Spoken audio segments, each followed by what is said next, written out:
The planet of Trinsk-V, nicknamed the Scour, was a death sentence. Its violent storms ravaged the surface, spitting acid rain that corroded anything unfortunate enough to be caught in it. The temperature fluctuated between freezing and scorching in the span of hours, while the winds could tear the scales from a Delcron's back, a creature known for having the hardest hide in the galaxy. It was a place where even the most advanced species wouldn't dare venture, not unless they were desperate, or like Taran Viska, too stubborn to care. Taran, the last human on an expedition that had started with a dozen souls, stood on a cliff overlooking a sea of swirling, toxic mist. His environment suit hummed softly as it maintained his life support, battling the planet's wrath. The group had been sent here to mine a rare mineral called boridium, essential for interstellar travel fuel. It was supposed to be a simple 3-week mission. 3 weeks had turned into 3 months, and Taran's team had been picked off one by the planet's dangers or its hostile native species, the Kreel. The Kreel were a species of bipedal, insectoid creatures tall, with sinewy limbs covered in iridescent chitin.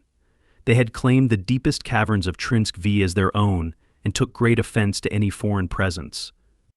When diplomacy had failed, as it often did when Kreel were involved, violence followed. The others hadn't been fast enough, smart enough, or resilient enough to survive both the environment and the Kreel. Taran had. He had no illusions of rescue.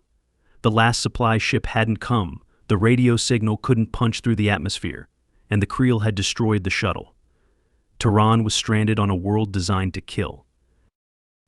But he wasn't dead yet, and if there was one thing humans were good at, it was surviving against impossible odds.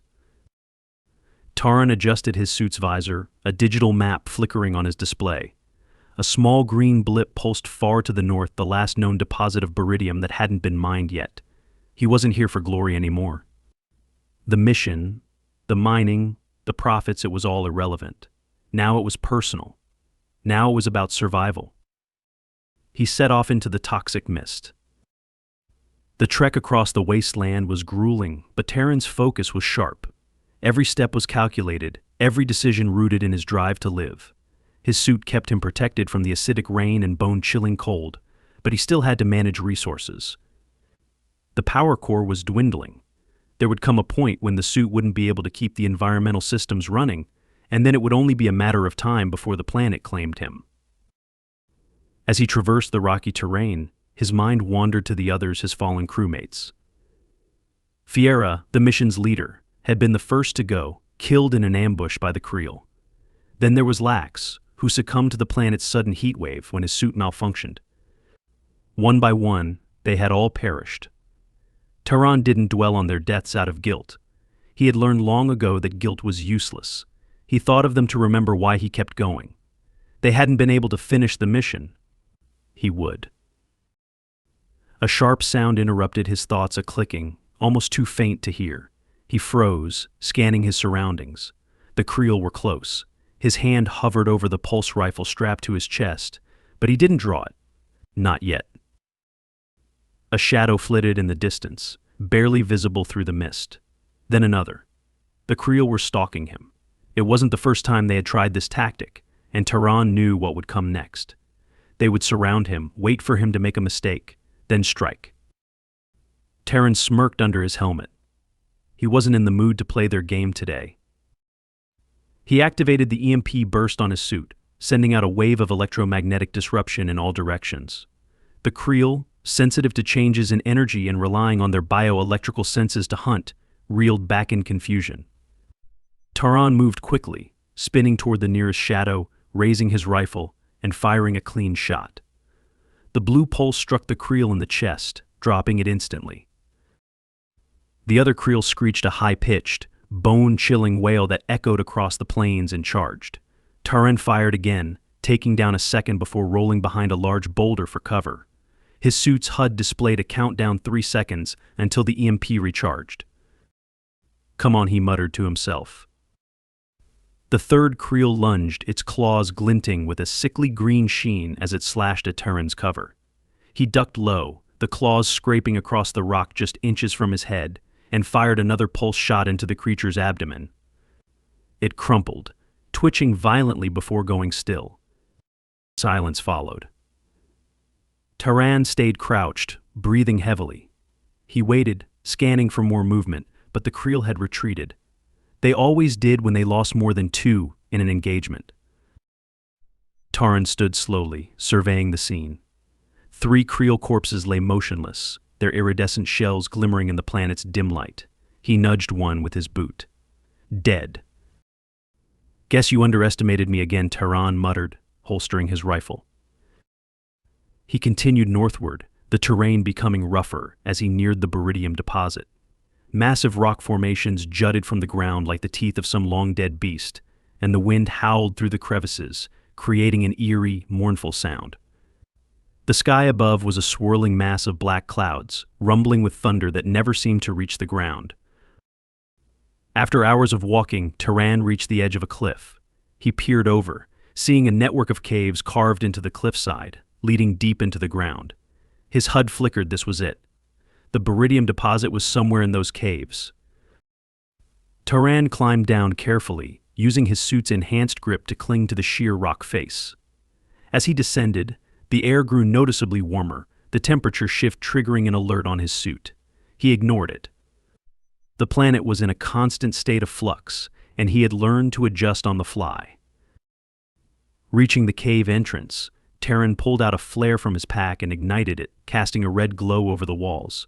The cave stretched far into the darkness, the walls smooth and glassy, likely worn down by centuries of acid rain. His suit's sensors struggled to penetrate the deeper layers of rock, but the baridium was down there somewhere. He just had to find it. He made his way into the cave, moving carefully but quickly. The deeper he went, the stronger the tremors beneath his feet became. Something was off. The ground seemed to pulse with a low vibration, like a living thing drawing breath. After what felt like hours, Taran finally reached a vast underground chamber. He stopped at the entrance, staring in awe. The walls of the chamber were lined with massive baridium crystals, their dark green surfaces shimmering faintly in the dim light.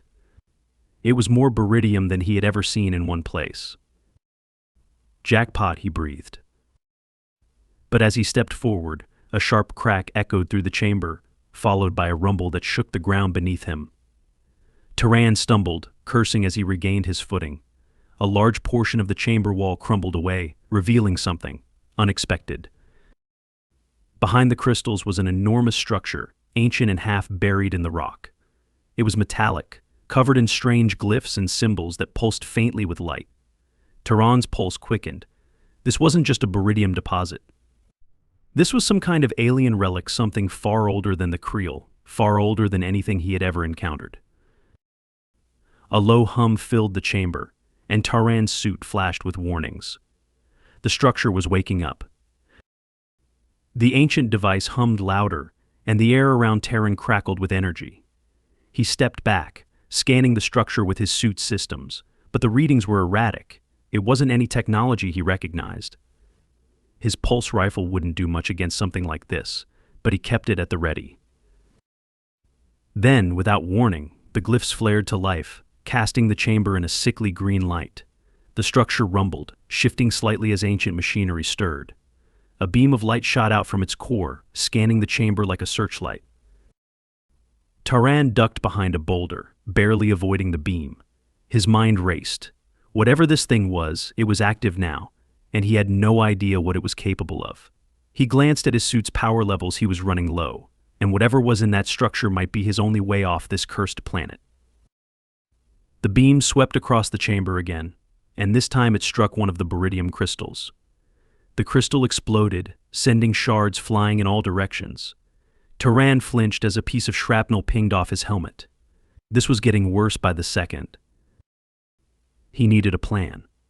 The structure was clearly dangerous, but maybe it held the key to survival. If he could disable it, or even better, harness its power. Another rumble shook the chamber, and Taran had to make a split-second decision. He darted from his hiding spot and sprinted toward the structure, weaving through the falling debris as more crystals exploded around him. His heart pounded in his chest, but he forced himself to stay focused. As he neared the structure, he saw what looked like a control panel embedded in the surface, covered in the same glowing glyphs. He had no idea how to operate it, but he had to try. Taran pressed his hand against the panel, and the glyphs immediately shifted, changing shape and rearranging themselves into a pattern that almost resembled a language. The device hummed again, but this time it was different, less hostile, more curious. "Come on," he muttered under his breath, his fingers hovering over the panel as he tried to decipher the symbols. Suddenly, the structure jolted, and a deep voice echoed in his mind, speaking in a language that wasn't his own but that he somehow understood. "Who dares disturb the slumbering one?" Taran froze, his hand still on the panel. The voice reverberated through his skull, ancient and full of power. It wasn't coming from the structure, it was the structure. Taran's pulse quickened, his breath caught in his throat as the voice resounded through his mind like a gong. The ancient device was not just a machine, it was alive, or at least sentient in some way. He had no time to be afraid, though. Fear would only slow him down. "I don't know who you are," Taran said, his voice steady despite the chaos around him. "But I'm not here to disturb you. I'm just trying to survive." There was a pause, the air heavy with expectation. Then the voice boomed again, colder this time. "Survival? Is that not the plea of all intruders?" Taran swallowed hard, realizing he was dealing with something far older and more dangerous than the Kreel. This entity wasn't impressed by his struggle. The rumbling intensified, cracks forming across the chamber as more beridium crystals splintered. The ground beneath him began to tremble violently. "I don't have time for this," Taran shouted, his voice almost drowned by the increasing roar. He slapped his hand onto the control panel again, frantically tapping the glowing glyphs. "If you want me gone, help me get off this damned planet." Another pulse of energy erupted from the structure, this time engulfing Taran in a wave of searing light. He was thrown back, slamming hard against the rocky wall of the chamber. His suit's systems screamed warnings, and for a moment, everything went black. When Taran came to, his suit was flashing a low-power alert, and the pain in his chest was sharp, but he was alive. He groaned, pushing himself to his feet, his mind racing. Had the machine spared him? He looked around. The chamber had changed. The ancient structure's glyphs were now dim, flickering weakly, but the vibrations had ceased. The storm of destruction had halted, and the crystals no longer shattered under the pressure. He staggered forward, feeling his legs wobble beneath him. Did it. Shut down, he muttered to himself, scanning the room for answers. That's when he sought a path, newly formed, leading deeper into the chamber, its entrance carved out of solid rock by what looked like precision lasers. Taran's HUD flared, identifying energy signatures within the tunnel that matched nothing he had ever encountered. His instincts told him not to follow it. But then again, his instincts had also told him not to come to Trinsk-V in the first place, and here he was. The tunnel beckoned. As Taran descended further into the bowels of the ancient structure, the air grew unnervingly still, and the temperature dropped to a biting cold.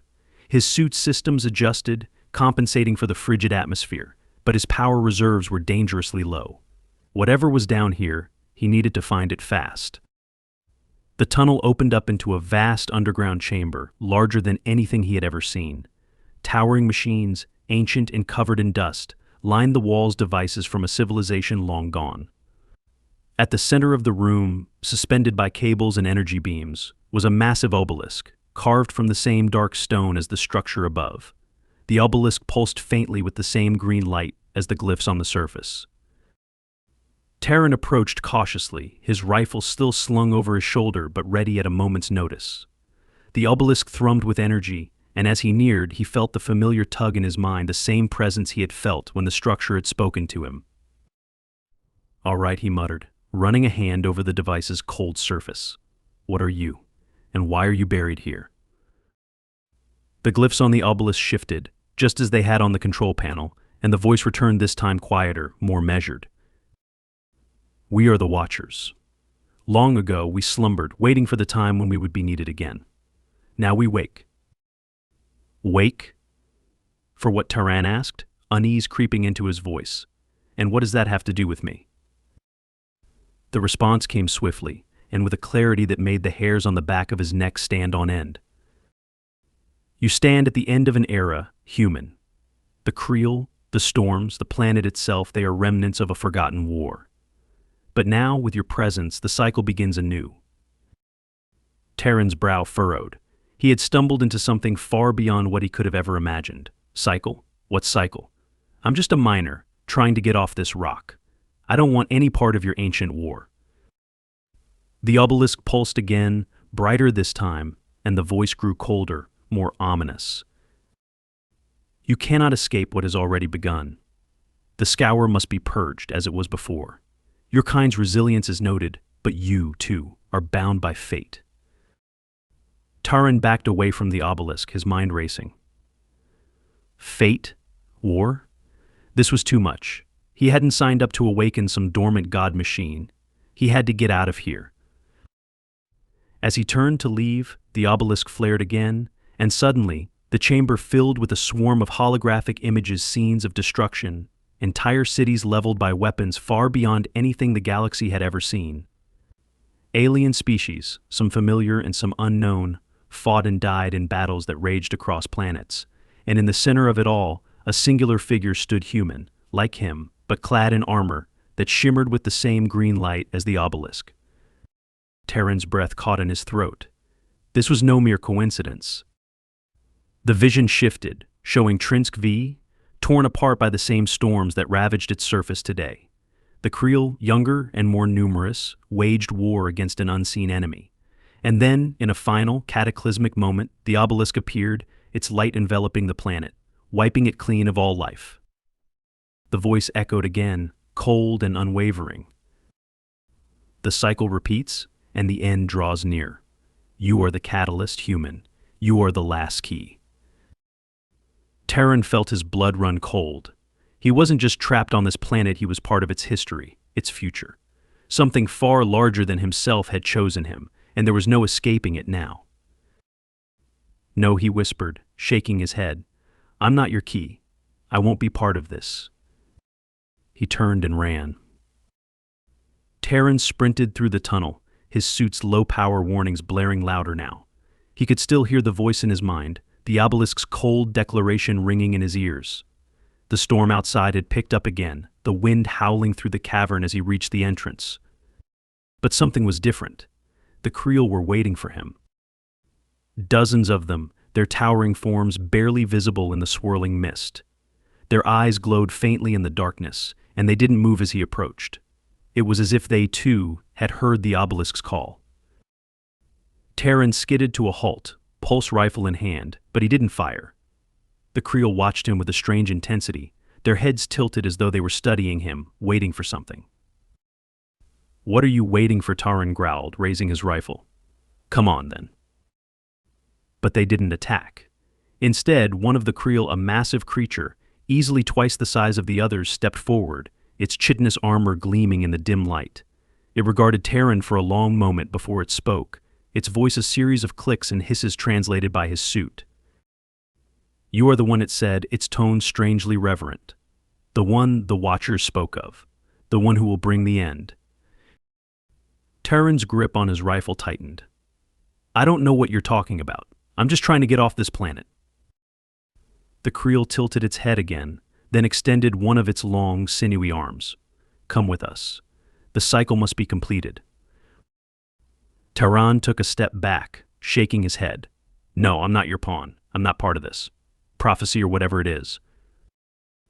The Kreel didn't move, but its eyes glowed brighter, its gaze unrelenting. You cannot escape the will of the Watchers. You are the key. You must choose. Taran glanced at the swarm of Kreel surrounding him. There was no way he could fight them all, not with his suit running on fumes and his power core nearly depleted. He was out of options. What happens if I refuse? He asked, his voice barely a whisper. The Kreel hesitated, then lowered its arm. Then the cycle will end in chaos. The scour will consume all. Taran stared at the Kreel, his mind racing. He had come here to mine beryllium, to complete a mission for a company that had long since forgotten him. But now, standing on the precipice of something far greater, he realized that none of that mattered anymore. This planet, this war, this ancient cycle, it was all tied to him now. Whether he liked it or not, he was part of the story. And he had to make a choice. The wind howled louder, the storm raging with renewed fury as Taran made his decision. He lowered his rifle, stepping toward the Kreel leader. The creature's eyes flashed with understanding, and it nodded once, slowly. "Then it begins," the Kreel said, its voice echoing through the storm. Together, they descended back into the depths of Trinsk-V, where the Watchers waited, and the cycle of destruction and rebirth would begin once more. And in the galaxy's harshest climate, the human remained standing.